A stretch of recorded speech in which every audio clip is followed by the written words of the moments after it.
balik lagi sama gue Winnie Angelin. Gue sebagai AIA Life Planner di Brown Diva Agency dan kebetulan hari ini jadi host juga. Pembahasan kali ini kayaknya lebih menarik nih ya, karena sering banget gue denger bahwa asuransi itu haram.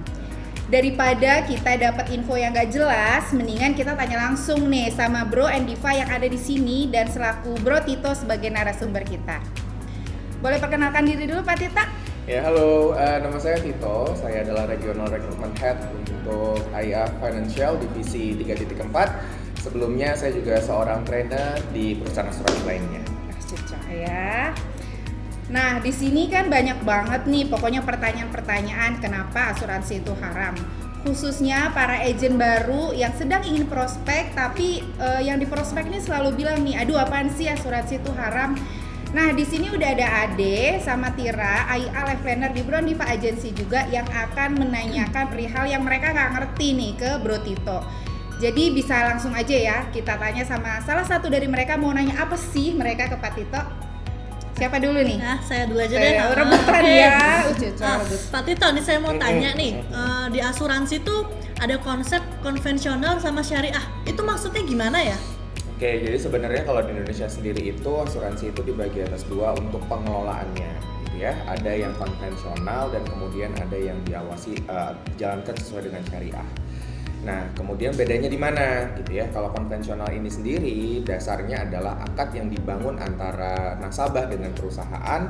Ini merupakan atas dasar akad jual beli. Nah, sedangkan untuk konvensional syariah sendiri itu adalah untuk akad yang dibangun itu merupakan antara nasabah dengan perusahaan adalah akad tolong menolong. Jadi lebih kepada tabaruk gitu ya. Tabaruk itu adalah akad untuk tolong menolong antara sesama. Seperti itu. Jadi dua hal ini yang menjadi pembeda antara konvensional dengan syariah. Oh, berarti kalau terjadi sesuatu dengan salah satu orang yang di syariah ini, kelompok lainnya melakukan dana tolong menolong. Yes. Oh, gitu. Jadi kan kumpulan nasabah yang kemudian menolong sesama anggotanya. Kalau konvensional kan Antara berdasarkan perusahaan, perusahaan, yes, sementara syariah ini dana tolong menolong dari semua nasabahnya. Dari semua nasabah. Oke. Jadi konsepnya seperti itu sih. Oke. Gimana? Udah paham kan sekarang ya? akhirnya Jadi kalau paham ada yang banget. prospek lagi udah bisa jelasin Oh, dong. pastinya. Nah, sekarang Ade nih, mau nanya nggak? Iya, mau nanya. Gini, saya kan sebagai tenaga pemasaran untuk asuransi. Nah, terkadang kita kan menawarkan asuransi itu ke mereka, tapi mereka mengatakan bahwa enggak mau ikut asuransi karena asuransi itu haram, karena riba dan segala macam. Itu gimana ya, kita harus ngejelasinnya supaya mereka mengerti. Oke, pertanyaan menarik banget. Tapi sebenarnya kita harus balik dulu ke pertanyaan awalnya. Apakah asuransi itu haram? Sebenarnya dalam konsep Islam mempersiapkan asuransi itu tidak ada yang menyebutkan haram. Dan sebenarnya kalau kita lihat lebih teliti lagi, ada hadis yang menyebutkan bahwasannya kita harus mengingat 5 perkara sebelum 5 perkara. Ya, muda sebelum tua, kaya sebelum miskin, sehat sebelum sakit. Nah, dalam hal ini dan lainnya ya, ada 2 lagi. Nah, dan dalam hal ini sebenarnya juga termasuk dalam asuransi. Ketika kita mampu bekerja, kita mempersiapkan hari tua. Ketika kita mampu untuk bekerja, kita mempersiapkan dana warisan untuk anak keluarga, anak saudara kita. Jadi intinya adalah mempersiapkan asuransi itu adalah sesuatu yang kemudian tidak haram, gitu ya, diperbolehkan, gitu ya. Tapi dalam tadi saya balik lagi, ketika dilakukan dengan konsep jual beli, akadnya jual beli, di sini yang kemudian menjadi haram. Karena kalau jual beli dilakukan di asuransi konvensional ini tidak memenuhi akad jual beli yang diwajibkan dalam Islam. Seperti itu.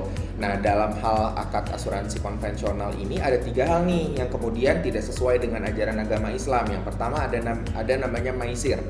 Maisir ini sendiri bahasa gampangnya judi ya, tapi kalau bahasa textbooknya ini merupakan artinya adalah tindakan untung-untungan. Jadi satu pihak untung, satu pihak rugi, seperti itu. Kemudian yang kedua ada horor. Horor ini sendiri artinya ketidakjelasan, gitu ya, keabu-abuan, ketidakjelasan. Nah, ketidakjelasan dalam Islam ini tidak boleh, gitu ya, terutama dilakukan jika dalam hal jual beli, seperti itu. Dan yang terakhir yang paling banyak orang Indonesia bilang asuransi itu riba. Seperti itu, maghrib. Jadi kalau disingkatnya maisir, goro, riba. Riba itu sendiri artinya adalah pembungaan, seperti itu. Nah, kalau memang asuransinya dijalankan dengan konsep jual beli, niat awalnya adalah jual beli, maka hal tersebut kan tentunya haram. Tapi kan kita ada asuransi syariah nih, Iya, gitu ya, asuransi syariah yang dijalankan berdasarkan akad tabaruk, ya, akad untuk tolong menolong, maka secara otomatis menghapus yang namanya tadi maisir, goror, dan juga riba selama memang investasinya dilakukan di bursa efek yang syariah seperti itu kan. Ada juga ayatnya ya, semuanya balik lagi tergantung dari niatnya seperti itu. Jadi kalau memang niatnya kita beli asuransi dari awal untuk tolong menolong, maka insya Allah dananya adalah dana tabaruk yang digunakan untuk menolong sesama seperti itu. Jadi menghapus konsep jual beli, jadinya baliknya konsep tolong menolong. Jadi yang tadi maisir, goror, dan ribanya itu hilang seperti itu. Itu sih jadi pembeda besarnya antara konsep jual beli dengan tolong menolong. Karena tadi kayak Winnie bilang, kalau konsep jual beli itu adalah premi yang dibayarkan itu adalah miliknya perusahaan. Seperti itu ya. Jadi misalkan nih saya beli uang pertanggungan 1 miliar ke AIA seperti itu ya. Uang yang saya bayarkan 1 juta setiap bulannya untuk premi. Maka premi 1 juta ini adalah miliknya AIA.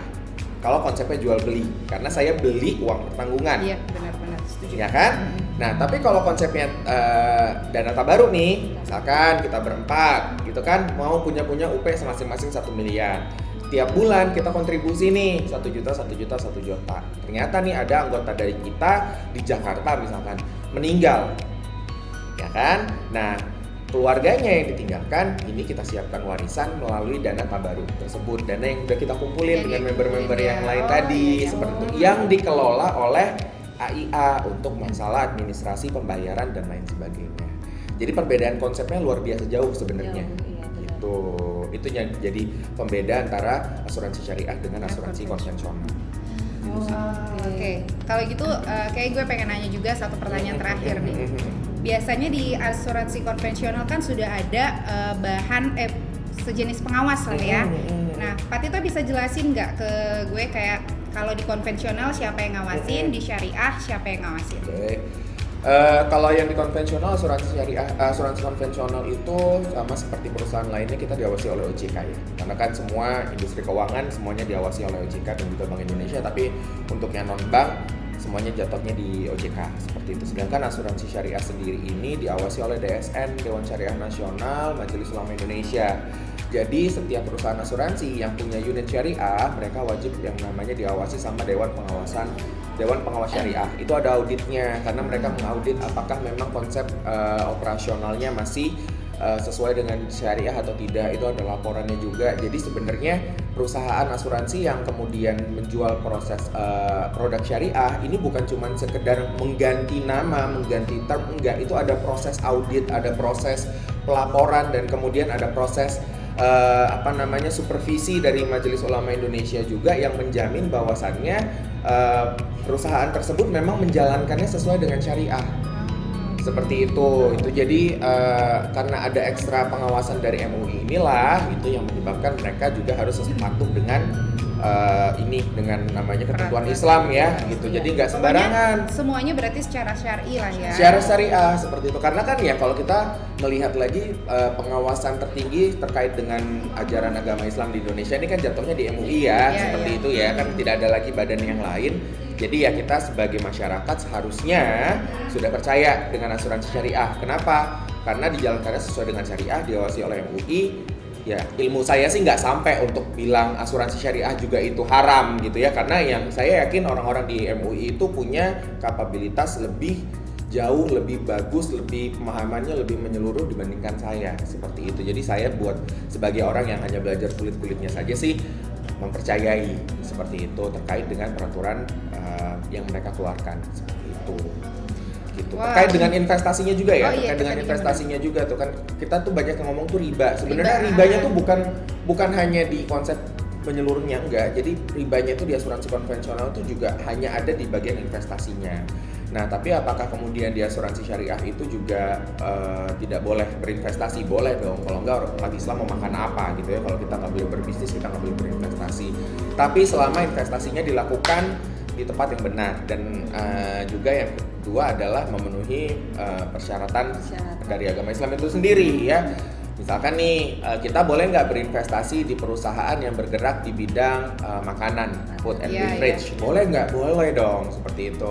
selama memang makanannya halal seperti itu kan. Nah kemudian di bidang infrastruktur boleh nggak? Boleh, kan itu juga untuk kemaslahatan umat kan seperti itu ya, itu juga tentunya boleh. Kemudian di minyak dan gas boleh nggak? Boleh banget. Di pertambangan boleh nggak? Boleh banget. Jadi nggak boleh itu seperti apa?